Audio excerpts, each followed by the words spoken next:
another senior minister from India, Shri Jyotiraditya Scindia. But before we call you, sir, let's take a look at this. In Stuttgart, where innovation meets legacy, a global confluence unfolds. The News9 Global Summit, where ideas shape tomorrow. At its heart, a transformative leader, a voice for sustainable growth, bridging innovation with impact, progress with purpose, charting a roadmap for India and Germany. Join him as he maps the agenda for sustainable progress. News9 Global Summit.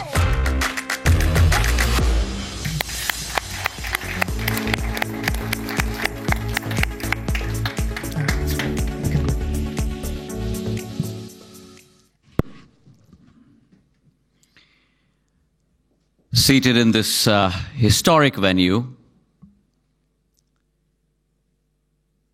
my colleague in cabinet and good friend, Minister of I&B, Railways, Meti, Ashwini Vaishnavji, the MD and CEO of the raison d'etre of our presence here tonight, Mr. Barun Das. Seated in the audience with me, the Chief Marketing and Sales Officer of VFB Stuttgart, Mr. Rowan Kasper, State Secretary for Political Coordination of Baden-Württemberg, Mr. Florian Hassler, our Indian Ambassador, Mr. Ajit Gupte, our Consul General, Shatrughan Sinha ji, an old family friend and in a league of his own, someone who has taken India to shores across the seven seas, Chairman and Managing Director of Kalyani Forge, Baba Kalyani ji, members from the Indian diaspora,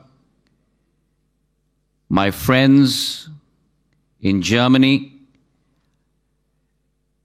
ladies and gentlemen, welcome to this wonderful event that has been hosted by Mr. Barun Das and TV9. I was ruminating while coming here that it's probably the first time in the history of not only Indian media, but probably media worldwide, and I stand to be corrected,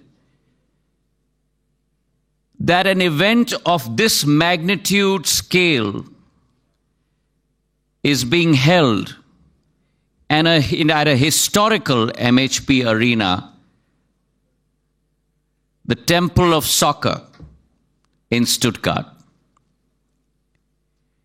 And what does this tell you?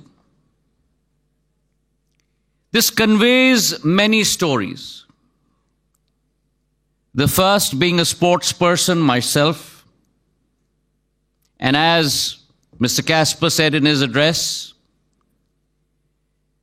sports is not only a physical activity. Sports involves camaraderie. Sports builds a team. Sports builds partnerships. And sports promotes relationships between people. And therefore, it's only apt that when a confident India, a nation rooted in 5,000 years of civilizational history, now arriving on the global stage, takes a foot forward, it's only natural that it will be a striker's foot, but it will be a team effort. And therefore, I must congratulate Varun Dasji.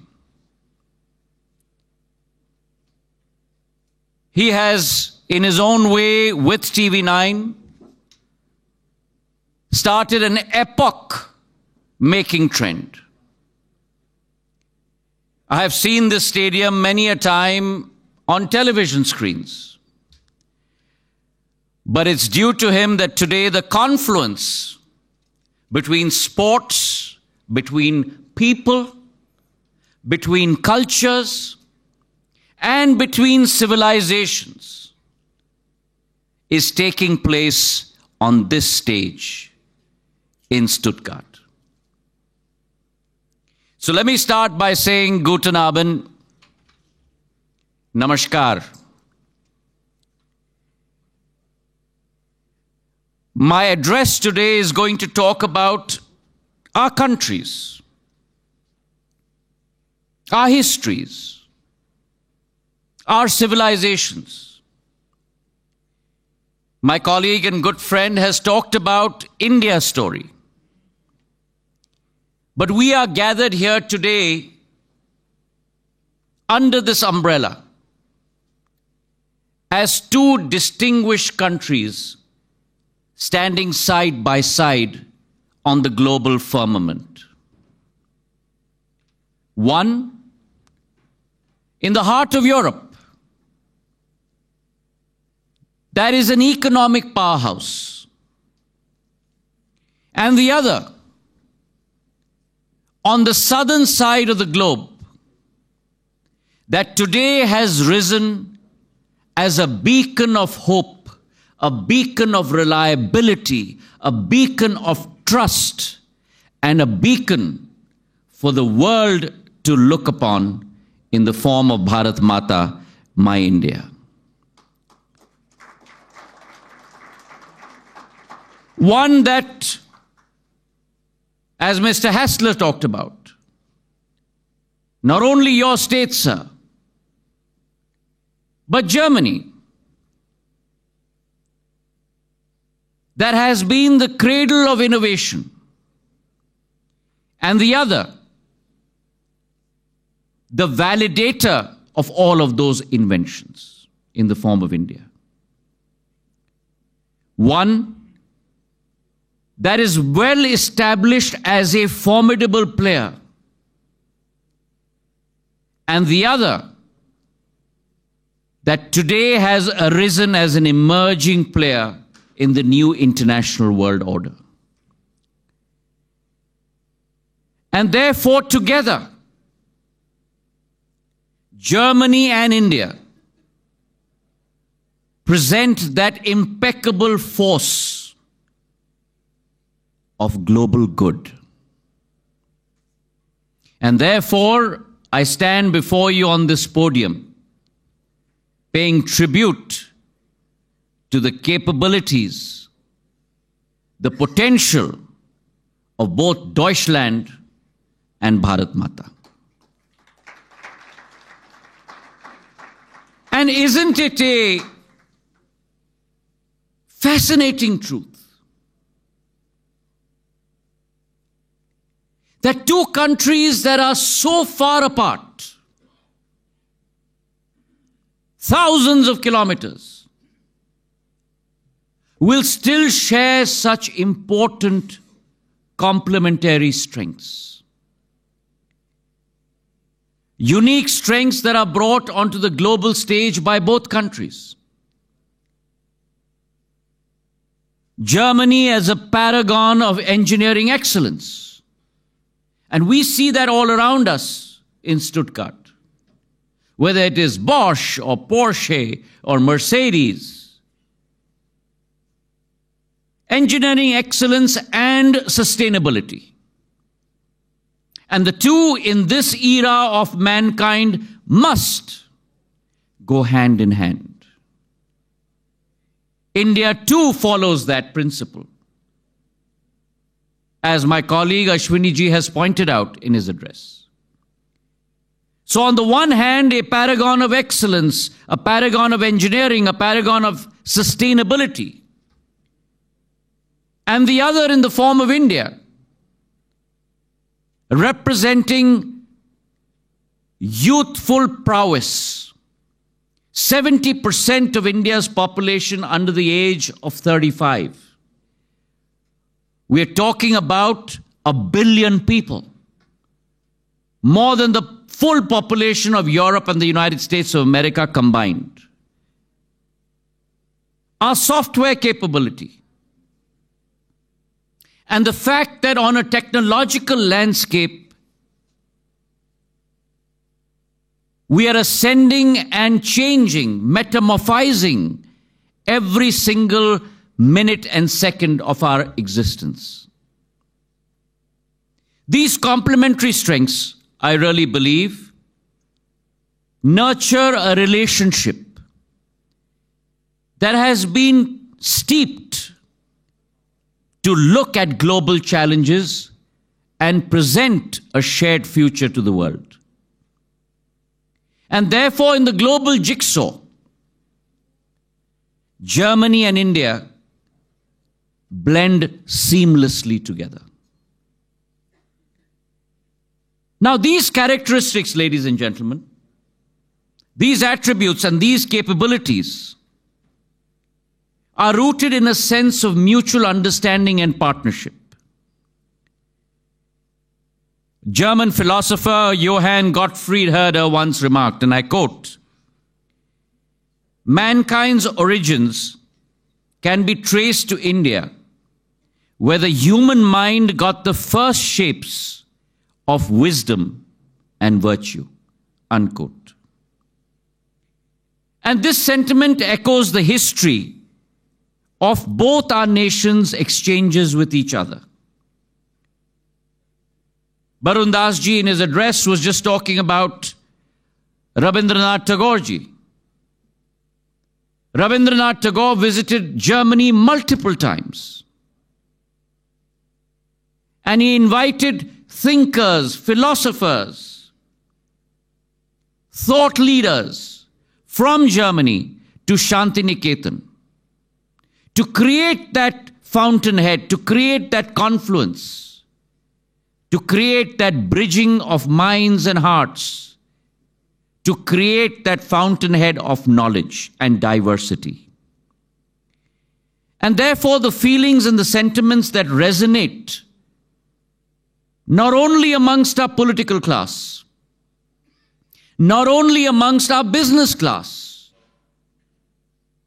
but India and Germany's relationship is based on an exchange of ideas, based on an exchange of literature, based on an exchange of philosophy, based on an exchange of invention, which far exceed traditional diplomatic processes. And if you ask me a question, the root of all this, lies in the capability of our people. Our people are the true ambassadors of this relationship. The Indian diaspora, the biggest in the world at over 25 million, stands as a vibrant testament to India's global spirit. Limited to only a few hundreds in the 1920s in Germany, today they are close to over 250,000 in Germany. And besides, we are backed by a vast skilled workforce ready to meet the demands of modern economies across the world. Whether it's in the automation industry, the manufacturing industry, in IT, in nursing, across the board, a multitude of opportunities where Indians are not only visible, but Indians are invaluable. Indians help in forging new paths of collaboration between people, grounded in our strengths.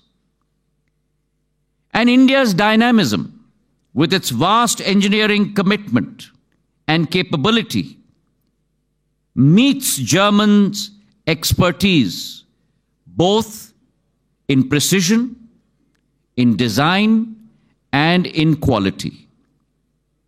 And therefore, the 50,000 students that today are immersed in scholastic pursuits in Germany form a very, very key bridge to this relationship.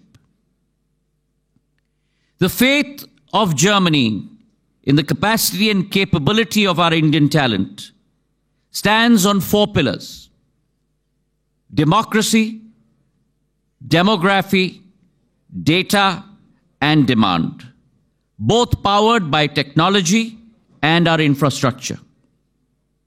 In the last decade, under the leadership of Prime Minister Narendra Modi, India has transformed.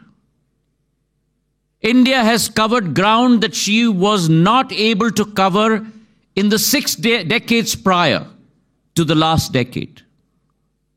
Some of the statistics that my friend Ashwini ji portrayed amongst all of you, whether it's the area of airports, the area of highways, digitization, the area of telecom. India has transformed herself over the last decade. And it is this transformation. If you take the area of telecom alone, the fact that we've gone from 250 million internet users to 970 million. In the area of broadband, from 60 million users, 15 times to 924 million. Over 1.16 billion mobile subscribers. And mind you, while we look at that exponential growth, across that inflection point, costs have dramatically fallen. 1 GB of data that would cost close to $3.4 today costs close to about 11 cents. Voice that would cost 50 paise a minute today costs only 3 paise a minute. That's the capability and the size of transformation that India has gone through. And today, that transformation is seen by German companies that are in India. Take the example of Mercedes-Benz.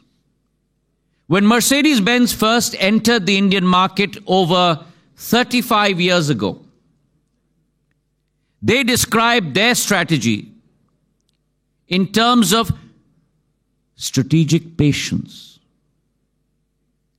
Today, Mercedes is the largest luxury car manufacturer in India. And this also speaks to the arrival of Indian consumerism, which today has become sophisticated, has become advanced, has become discerning. And therefore, I do believe that if you look at the Indian market, which opens up tremendous opportunities for German innovators, German entrepreneurs, German businessmen, German startups, not only to make in India, but as Prime Minister Modi says, make in India, but make for the world. And I see 5 pillars on which this relationship can be strengthened. The first, bilateral trade. We are today at close to $26.5 billion in terms of bilateral trade. Germany is one of the largest FDI investors in India. Over 2,000 German companies today are present in India with an investment of greater than $15 billion. And leaders on both sides. Prime Minister Modi on one side, the German Chancellor, His Excellency Scholz, on the other, have been working assiduously to increase that exchange. The 7th IGC that was held in India was tremendously successful.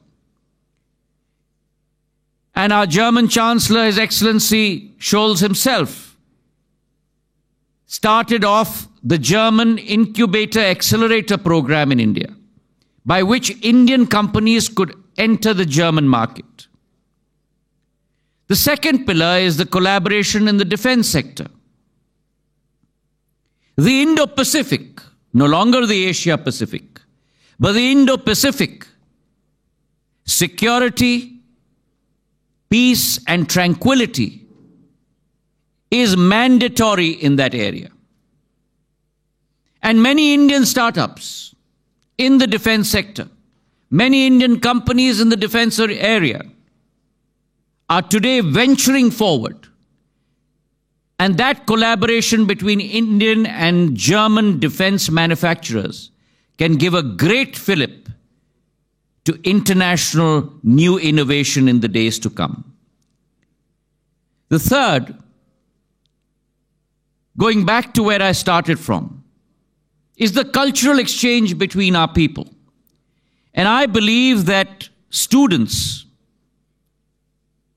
an exchange amongst them, is a fundamental precept of that.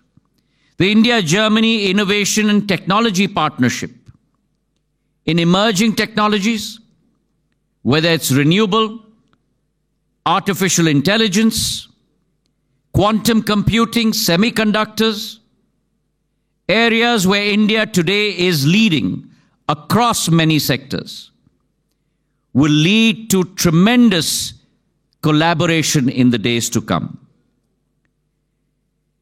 I also do believe that the innovation and incubation program for students and the exchange of that will lead to a tremendous fillip in our relationships.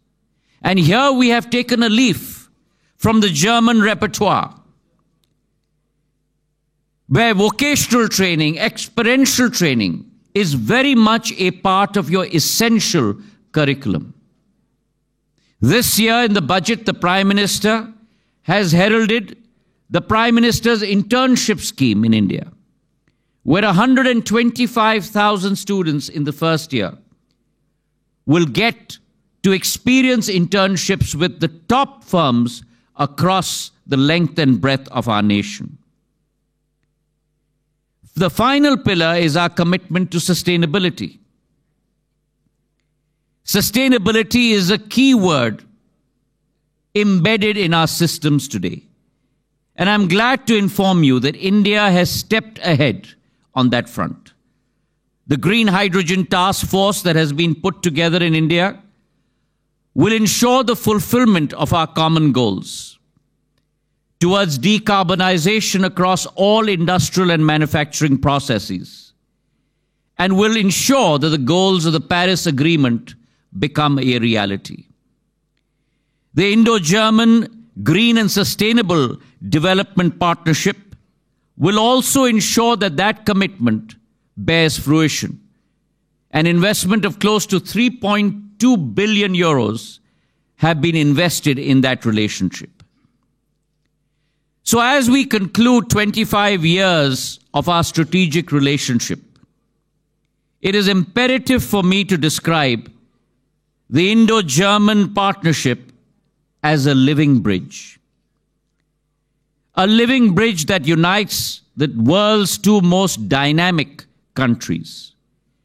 A bridge that is not built on steel or stone, but built on shared beliefs, ideals, and values. Our connection is also the people, the ideas, and the values that empower each other and, in turn, the world. Marching forward over the next 25 years, the greater promise of both countries to fulfill milestones in their individual national journeys. India on her path to promote and to gain and to become a Viksit Bharat, and Germany celebrating the centenary of your Federal Republic. Together, our nations can write a new chapter of global progress as we embark upon that promise and that journey, we hold close to ourselves the spirit of Vasudeva Kutumbakam. The world is one family. This vision of unity and shared responsibility is now more relevant than others. Let me thank TV9 and Barun Das ji and the government of Germany for creating this opportunity, which will stand as a testament that when two countries unite, when innovation and progress unites, it sets upon a path, a beacon for the world to follow. Danke schön. Thank you so much.